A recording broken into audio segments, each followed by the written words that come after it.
રાજ્ય સરકારની મહત્વાકાંક્ષી યોજના એટલે નળ સે જળની યોજના, પરંતુ તેમાં પણ કંઈક ને કઈ જગ્યા પર નેતાજીનું અગડમ બગડમ સામે આવ્યું। પ્રમુખ સહિત અનેક લોકોની ધરપકડ થઈ ચૂકી છે, કેમ કે આ કથિત યોજનાની અંદર કૌભાંડ આચરવામાં આવ્યું હતું। 1-2 રૂપિયાનું નહીં, પરંતુ 123 કરોડ રૂપિયાનું। ઘણા બધા લોકોની સંડોવણીને નામ બહાર આવ્યા સીઆઈડી ક્રાઇમની તપાસમાં। સીઆઈડીની ક્રાઇમની ટીમે પોતપોતાનું કામ કર્યું, કડક હાથે કાર્યવાહી કરીને તમામ લોકોના જેના નામ આવ્યા છે તેમને એક પછી એક દબોચી લીધા। ધરપકડનો દોર ચાલુ થયો, પરંતુ આ લોકો ક્યારે સુધરશે? પોતાના ખિસ્સા ગરમ કરવા માટે કોઈ પણ યોજના ચાલુ હોય પ્રજાના લાભ માટે, એની અંદર અગડમ બગડમ કરવાનું, બેસી જવાનું, તખ્ત પહેરી લેવાનો અને ત્યારબાદ મસ્ત મોટું કૌભાંડ આચરવાનું। પ્રજા ભલે તરસી મરી જાય, પણ પોતાના ખિસ્સા ગરમ થવા જોઈએ, કેમ કે આ તો નેતાજી અને કોન્ટ્રાક્ટરનો અગડમ બગડમ છે। પરંતુ સરકાર, કાયદો જ્યારે આવા કૌભાંડો ઉજાગર થાય છે ત્યારે એનું જ કામ કરે છે અને આવા લોકોને દબોચીને ભ્રષ્ટાચારની વ્યાખ્યા સારી રીતના સમજાવે છે। નેતાજીને પણ એવી સમજ પડે છે કે તમારા અગડમ બગડમના કારણે જ સ્થિતિનું સર્જન આ થયું છે।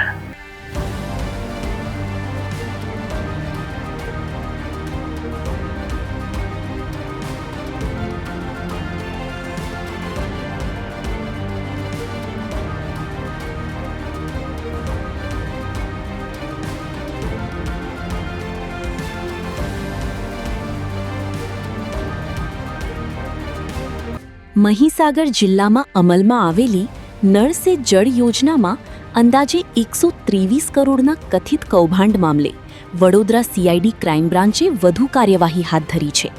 સીઆઈડી ક્રાઇમે લુણાવાડા નગરપાલિકાના પૂર્વ પ્રમુખ અને ભાજપ સાથે સંકળાયેલા નેતા તરીકે ઓળખાતા મનહર જેઠાભાઈ પટેલની તેમના નિવાસસ્થાનેથી ધરપકડ કરી હોવાનું સામે આવ્યું છે।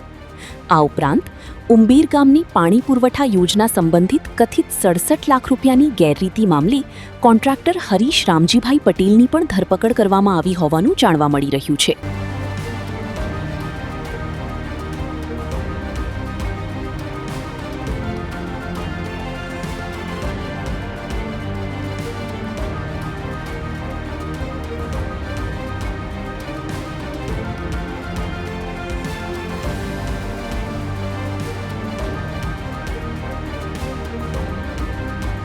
તપાસ એજન્સીઓના પ્રાથમિક તારણ મુજબ મહીસાગર જિલ્લાના કુલ 714 ગામોમાંથી આશરે 620 ગામોમાં યોજનાના અમલ દરમિયાન ગેરરીતિઓના આક્ષેપ સામે આવ્યા છે।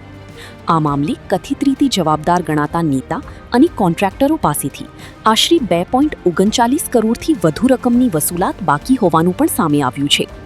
સીઆઈડી દ્વારા હવે નાણાકીય વ્યવહારો, ટેન્ડર પ્રક્રિયા અને કામોની ગુણવત્તાની પણ તપાસ કરવામાં આવી રહી હોવાનું માનવામાં આવે છે।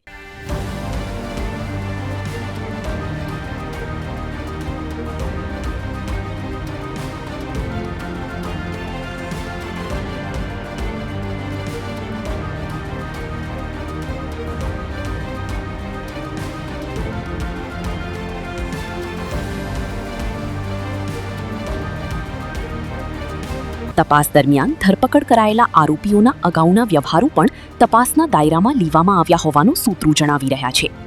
જો કે આ સમગ્ર મામલે અંતિમ સત્ય કોર્ટની કાર્યવાહી અને તપાસ પૂર્ણ થયા બાદ જ સ્પષ્ટ થશે। હાલ સીઆઈડી ક્રાઇમ દ્વારા વધુ દસ્તાવેજી તપાસ અને સંભવિત સંડોવણી અંગે તપાસ આગળ વધારવામાં આવી રહી છે।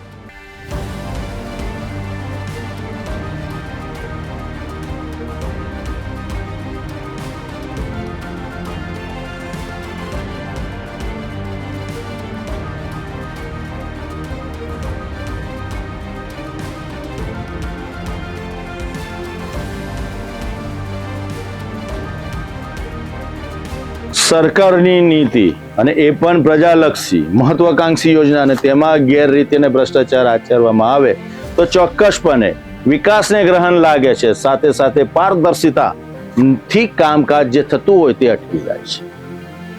સીઆઈડી ક્રાઇમની તપાસમાં ઘણા બધા નામ ઉજાગર થશે અને ચહેરાના નકાબ પણ ઉતરશે। પૂર્વ પ્રમુખ અને બીજા નામ બહાર આવ્યા છે, કેમ કે આ તો કરોડો રૂપિયાનો મામલો હતો।